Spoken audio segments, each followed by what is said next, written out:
consider the presentation. So I want you to try to break this question down in your head. How would you look at this question?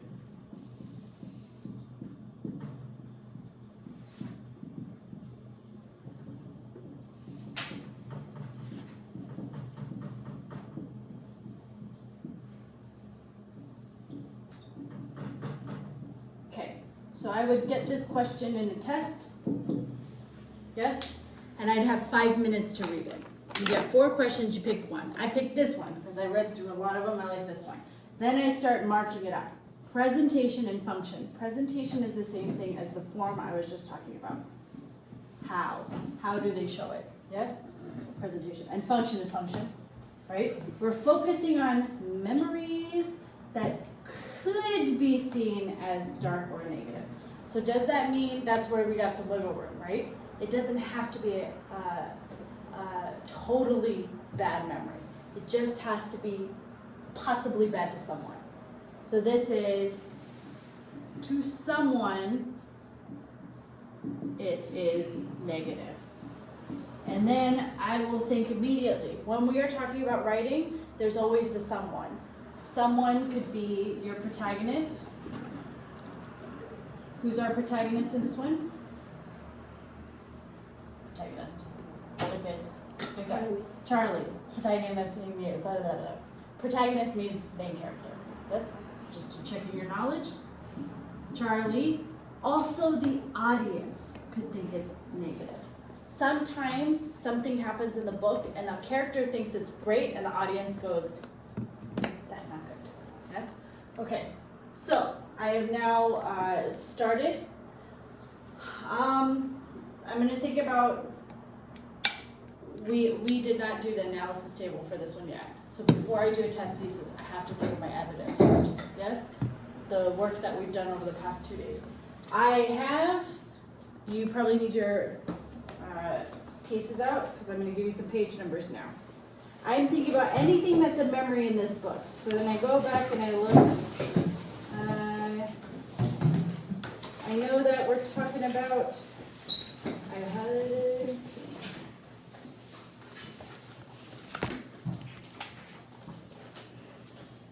so immediately my examples, evidences, I'm going to look for dark memories, yes? The first thing that comes to mind is the restaurant scene, where he remembers like, oh, God, I'm laughing at this boy, but I was that boy. So then, restaurant scene. So I'm going to write down quickly on my notes, restaurant scene. This is page 303. Okay? Then I'm going to go look, what's another memory? And then rapidly Charlie starts losing it. Returning to work. He says like, they were once your friends and if they laughed at you that doesn't mean anything because they liked you too. So that is a memory, but he's thinking of it in a nice way. And then remembering reading on page 306. He's like remembering what it felt like to read. Like it felt good to read. And I had one more I was thinking about, which was like when he started losing his intelligence, he like panicked. He was really angry, right? He was like, I don't want to go back to that place again. And I put that where?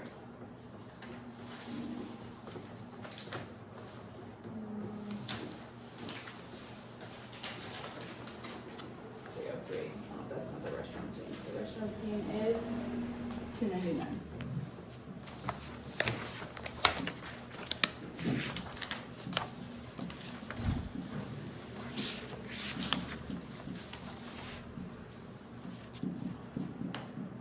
Right.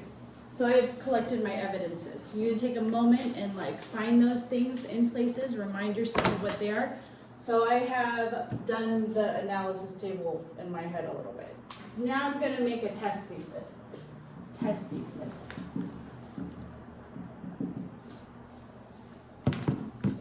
I'm going to start grouping these. Yes, I have 4 examples, but they're not all the same. Some of these things Charlie thinks about nicely. There's 2 Charlies here, yes? Charlie, simple Charlie, and then Charlie, hyper intelligent Charlie. So I'm gonna think for my test thesis, there's smart Charlie and simple Charlie. They're basically 2 different people, yes? Smart Charlie, his memories, he remembers bad memories of being, we don't really say people are stupid anymore now, but back then that's how they said it, yes? So my memories of being stupid, because he thinks it's bad, yes? And then simple Charlie is focused on remembering, like, he's remembering kind of in a positive way. He thinks, well, don't get mad. Don't get mad if they're laughing at you, because they're friends with you. But who feels that as a dark memory? Me, personally. Yes? So the bad memories of being stupid, they're bad for Charlie. Right? And then, in this case, he's remembering objectively bad things that happened to him.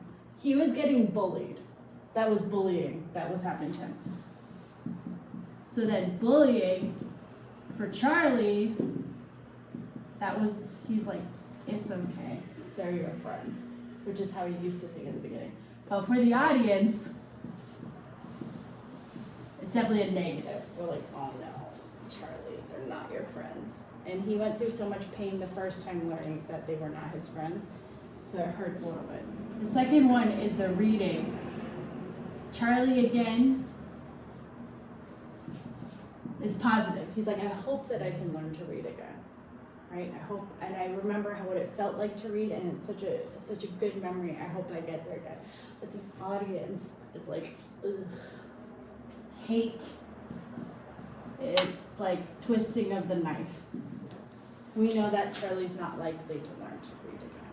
We can hope, right? That's why they leave the ending open, like to interpretation. But the audience knows there's a real good chance that Charlie will never learn to read again. That it'll actually get worse. Yeah? So now I have smart Charlie and simple Charlie. So I'm going to think about what that means. What are we talking about?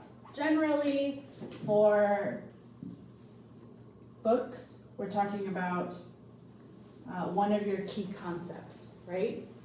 Remember our key concepts from yesterday? They were,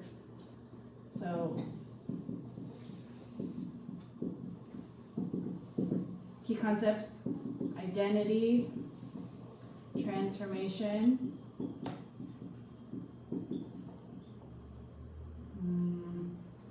culture, I'm sorry, forgetting now, relationships. And this is where you, as an English and literary analysis student, are going to have to get creative. Yes? You get to pick one. Every kid picks a different one. Yes?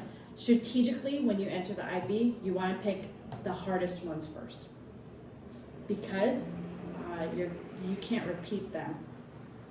So if you pick one combination, you can't do it again. Jada, why don't you get up and move around a little bit? Drink some water. If you're feeling a little sleepy at this point, drink a little water. Wake it up. So I'm going to pick identity. I think transformation's always an easy one to grab, because characters always change in a book. If they don't change, I don't know what kind of book that would be. Like Harry Potter stayed the same, lived in the cupboard forever. It wouldn't be 8 books. It would be 0 books. So transformation always happens. That's a pretty simple one to go after. Culture, creativity is another one.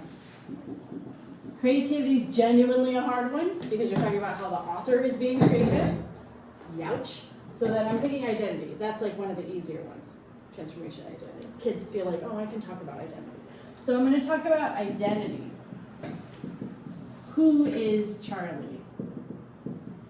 Okay, so now that I've done all of this thinking, consider the presentation function of memories that can be seen as dark or negative. I have to answer the question now. So now we are finally at step 1. Agreed? Step 1, we make thesis.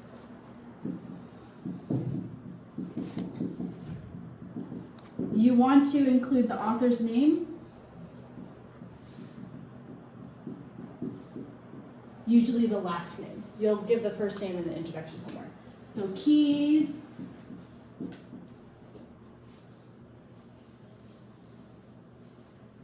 uses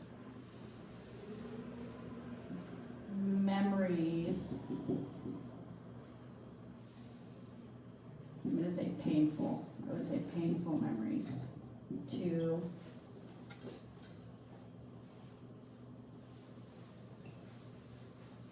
highlight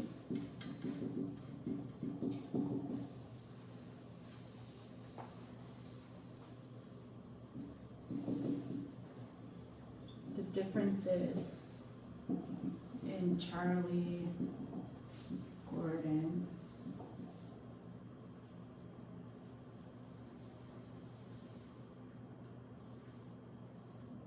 as he gains and loses intelligence.